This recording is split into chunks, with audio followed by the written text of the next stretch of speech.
would really wonder on how that lane going to be played out in that sort of sense. Is it going to be that Khalid versus this Benedetta that will possibly be holding in towards the early game? And with that, do you actually favor the Benedetta or perhaps the Khalid? That's the thing, is the Khalid can go forever, but the Benedetta has just on a higher uptime. Like without Rampaging Sandstorm, Stu is just better off staying in his lane, right? But Benedetta can just call it quits. Curtisi can just call it and say, you know what, I'm done here. Like, I'm not gaining anything from you. This lane is effectively dead, so I'm going to go ahead and visit mid. Let's see what Hajizi's up to. So I think that's what's going to happen. But right now, going into the second phase of banning, we're waiting on Todak. What else is missing from Omega Esports? They need a mid laner, and there's one taken out, Luoyi. Oh man, Luoyi definitely is going to be pretty much of a disruption, especially when you could just teleport away with the ultimate in that sort of sense. So with that being removed, they definitely would have actually have less of worries, but Link being banned away is definitely going to be a really interesting ban because Omega Esports, do correct me if I'm wrong, but they do use Link for themselves too. But if they were to be getting that Link for themselves, it will be pretty much of a greedy pick, knowing that Todak now does have the party. Yep. And I think there will be no room for the Ling given that Yusun Shin is already here, unless this is a side lane Yusun Shin. Gold lane Yusun Shin is not unheard of, not impossible, but I think that it is a little too tight. It is a little too tight. Yeah. So yeah, they take out the Link themselves, while on the other hand, last ban for Todak is going to be the Farsa. I think they are just on a one-track mind right now. Yelly Haze, you're not going to get any of these good mid-heroes. Yeah, I definitely think that Farsa is a very safe way to go for Todak. They have already have a very clear mind of what they want. They want to force them in towards the corner or just going for pickups. You can see every single one of the heroes that Todak has picked right here is capable of a very easy dive. So they can all move in together, have that sort of mobility to just get back out as well. And if they keep going in for those pickup, I think that Omega Esports might be bleeding out if they were to be punished for it. Yep, this is essentially MOBA fundamentals. It's the battle of yin and yang. It's the dive comp versus the poke comp, and we're here seeing them complete both their puzzles. 2 more picks per side, and we have Todak going for 1 more here. They're lacking a solid tank. I wonder what E1 has left in the tank. Get it? He's the tank player. Yeah, I'm pretty much getting it right in. So, you know, back in the days when Grok used to be a thing, he was one of the best Grok players around. But now that that's off the table, maybe a Boxia or who knows, Gato Gacha could even be working in a certain way. But I'm not even sure if that's the case. But okay, and we are going to be getting Forme sure with the Cho. Tank Cho? Possible? Or another side laner, right? This is the Todak formula. Still a strong believer in the 1-3-1, which, by the way, I still believe is just as impressive. Still efficient. I mean, the whole XP lane and gold lane from Project Next should not have killed the strategy. If anything, it made it better. Oh, indeed. And, you know, it would be even more interesting if all of them actually go on, like, a full offense build and just try to go all in on this one. But of course, somebody's got to neutralize it at one point, and Ruby's going to be coming into the picture alongside with an Eudora. So let's talk through this, all right? So I definitely think that there's a whole lot of crowd control coming in from Omega Esports to actually suppress all these sort of the firepower coming in from the side of Todak. But the answer with the Akai. Ladies and gentlemen, I do believe this is the best tank in the game right now. Given how outplays are all the more possible, you have a solid body, and the damage output, it's not nothing. So yeah, this is going to be Tank Akai, 2 side laners in Cho and Khalid for Todak. While Omega Esports, you did mention they have a solid amount of CC, and I do understand it's more of just targeted CC. It's single point and click precision CC coming in from Omega Esports. And now, ladies and gentlemen, it's just a matter of time. We're loading into the land of Dawn. Omega Esports versus Todak. The Philippines versus Malaysia. Again, Contra, this is going to set the pace for the rest of M2. Not just the group stages, but even into the playoffs. Because 2 series per day, we're basically halfway through the first. That's right. And Now, of course, have a glimpse to your favorite players on deck. Of course, you got Moon, always with his slick hair, and they are pretty much unfazed. We're going to be going in towards our very first game in a real short bit, and here we go. And towards the land of Dawn for Game 1 in the M2 World Championship of Mobile Legends Bang Bang. Over right here with me, casting alongside is definitely going to be Leo Gaming, and I'm Contra. And we will not forget to thank Singtel, our partners in esports, to unlock lag-free and ultra-fast gaming experience with Singapore's fastest 5G network. Keep calling and get the edge you need on your road to Mystic and MLBB with Singtel. Oh, look at this. Heath starting it up strong. Again, this is going to be key. You got to bother Chiku. You got to take away these purples, these oranges, and the Serpent's still alive. Maybe a third of health left. Heath is just working his mask. He's saying, you know what, this is a non-starter. Could not get him.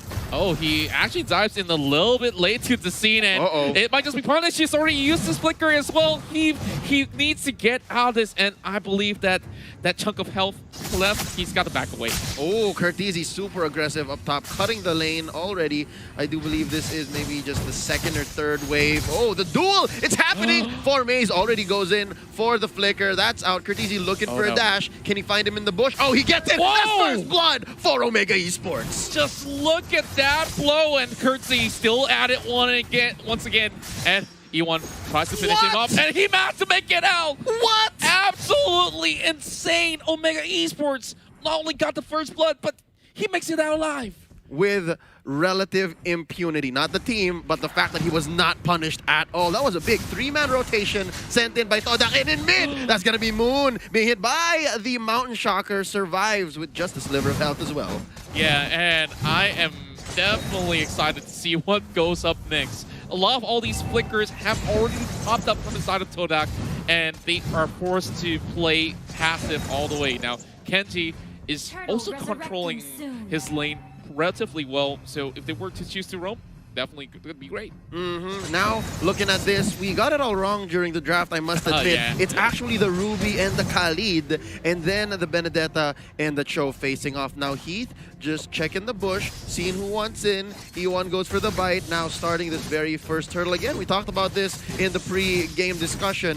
Counters and timers are just way up. That's the first turtle going over to Omega. Yeah, and Omega Esports, like we said, really put the pedal to the metal on this one as they managed to really rake in on the goal. They're already 1K ahead, and he forces E1 to back away. He has to find a different angle to perhaps give a little bit of support heading down towards the bottom side. But oh, Yelly Haze to be having some danger right here. Ooh, there's a Mountain Shocker alongside the ejector. Oh, they're gonna go for the neck, and Moon goes down. E1 survives. Not much he could do to help out his mid laner, and now Chiku, BMI out, goes for the duel. That's going to be the blazing duet. Oh, it's not a duel if it's a 2v1 and he's out. Yeah, he knows he's got no business there being a 2v1, and all he can do is just get as much of those creeps as possible. And now Kenji possibly will be just, you know, doing what he can just to sustain, and Stu will just be quite an annoyance to deal with. Yeah, Contra, let me make a quick prediction here, and let's say a call. Hold up before that.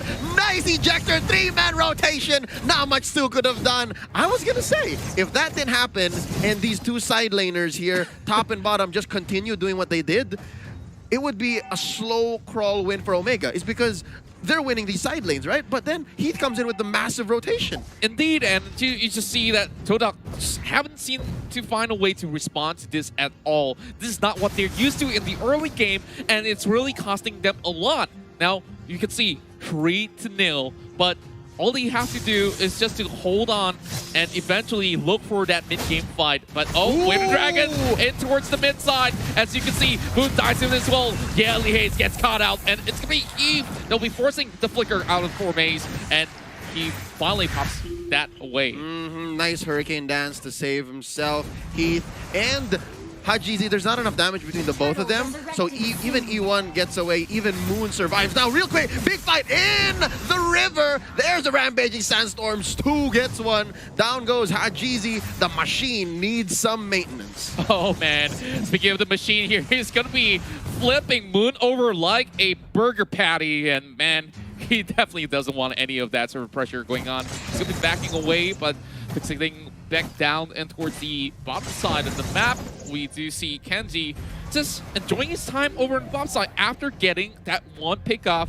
And of course, that might just happen again to that Khalid if he's not careful enough. But over the KZ side, the 1v1 is commencing. I love it how top lane here is all about just the mechanically skilled heroes. It's just, yeah, the Shunpos and just the dashes on the Cho versus the parries coming in from Cortese, and the dashes is infinite, right? But right now, look at this. Kenji, with the help of Hajizi, of course, off camera. That's going to be the Mount Shocker checking him out. Ooh, trap set in. Quick take on the turtle first for a good fight. Here we go, charging it up. Let's see what happens. Blazing the Wet out. Chico, I love how he's so disciplined. Yeah, he's definitely holding on towards that trigger at the moment, and for me, it's just getting as much vision as he can. Just looking at the itemization right now, we do have Stu already having half the season. Oh, it's going to be Heath that will be able to pull E1 right in. And that is definitely quite a worrisome affair. But, well, we do have the Demon Hunter Sword out as well for the side of Chiku, so that's going to be great. Yeah, but right now there's a top lane fight here extending into the river. E1 just hops out, 1,000-pounder to save himself. Oh, there's a flicker and an arrow for good measure by Moon, saving his teammate, and that's going to be another failed engage. Okay, so the first 5 minutes were relatively action-packed, and I think these two teams now respect each other a little more. Now May's looking for an engagement, and he backs out. Arrow finds no target, blazing the way by Chiku, going 1v1 against Kenji. Yeah, I don't think Kenji should pick this fight. He'd get kited. Yeah, definitely he has already had a lot of his HP down, but he gets back up, quickly regens, and all the way back in. Stu is going to be engaging right here with the Sandstorm, and this 1v1 is not looking in favor of the side of Kenji. He opts out with the flicker. That's going to be a fight that he does not want to pick up. And, ooh, Maze already picking up the Blade of Despair. He means business as he takes these smaller creep camps up top. But now, that is a Hurricane Dance that E1 regrets. And there's an ejector on the Chiku. The first death for the jungle player for Todak. And there's some revenge on the Yelly Haze. But Hajizi gets the third one. Will there be a fourth? No, it's going to be a trade instead. Heath is still alive. How did Heath survive? I don't understand. They went in 1-by-1 and easily give up the mid lane tower, and Omega Esports just got so many freebies going their way. They're definitely enjoying what they can possibly take at the moment. Not a single turtle missed, and now they're going to take their third after that quick rotation and conversion in mid after what I believe was a 3-for-1. Yeah, and I definitely think it's not even worth it for them to really dive in towards the side of Heath. Like, what do you actually get by just shutting down a jaw hit? Absolutely nothing. And now E1 getting caught out again, and you can just see Heath is just in every single one of these team fights. And already Mr. Fundamentals, as some folks would like to call him, sitting at 1-0-5. And here's the thing, Contra, do note, he is playing with Pull Yourself Together, so you kill him, he comes back all the sooner. He doesn't care. That's right, Leo. Like, all you have to focus on is all these certain hyper carries coming out online. And oh, one more injector all the way to the back. They cast the Selena, and Moon is out of it. Picture right now. Omega 8-3. Wow, Moon was just thinking like about what he's gonna have for lunch, and he's like, hold up, there's 3 members of Omega on me. I was not planning for that, and I think Todak, they were thinking maybe a step ahead, and they were like about to rotate, but it was just too late. Again, the fact that Yelia is here, has the Eudora, means he's playing for the neck. He's playing for keeps, and there's another one. Ejector into the back. E1 goes for the Hurricane Dance. They just need one more hit, and oh, not enough Smart Missiles to finish the job, and there's a hook in by Kenji. Going for the finish is Hajizi. That's a double. Moon goes down finally, and another turret. Well, what can I say? It's just a straight-up stomp right now, where you could just see Heath outright bullying this Akai. Every single time he sees that panda's gonna go extinct, and seems like there's gonna be another one biting the dust. And once more, E1 goes down. Ooh, Stu tried to help. I see that. Stu tried to help. Goes in with the Rampaging Sandstorm. I'll stun him. Let's see what happens. Oh, it's not enough. He survives. He goes back in. And I think Quick Sand Guard would have been a little too dangerous, given that Yelly Haze was there as well. Could have gone for the stun, stop the shenanigans, and right now the map is looking mad blue. Contra, it's looking mad blue, and Omega Esports, this is what they're good at. Again, they know the steps between A, B, and C. You take them to like maybe J and K, things get a little shady, but it's not gonna happen because they get another one. Stu goes down in mid, Kenji gets caught out. Oh, he hooks him in! He hooks him in! They despair! They I'm sorry, I'm losing my words. It's because it's just too crazy. What was that? The flicker and hook? The flicker and hook? We gotta catch a replay if we can because that was absolute beauty. I've lost for words, but you know what? Go ahead, take the Lord. I think Todak is pretty much done for now. That was ridiculous. That was what, 3 people underneath the turret. He goes for the hook, flickers away, feeds Chico and the rest into the rest of Omega Esports. That's the wrong team, but you know what I'm saying? Like these stickers, okay. Yeah, they're in other groups, but wow, Omega Esports sitting at 14-3.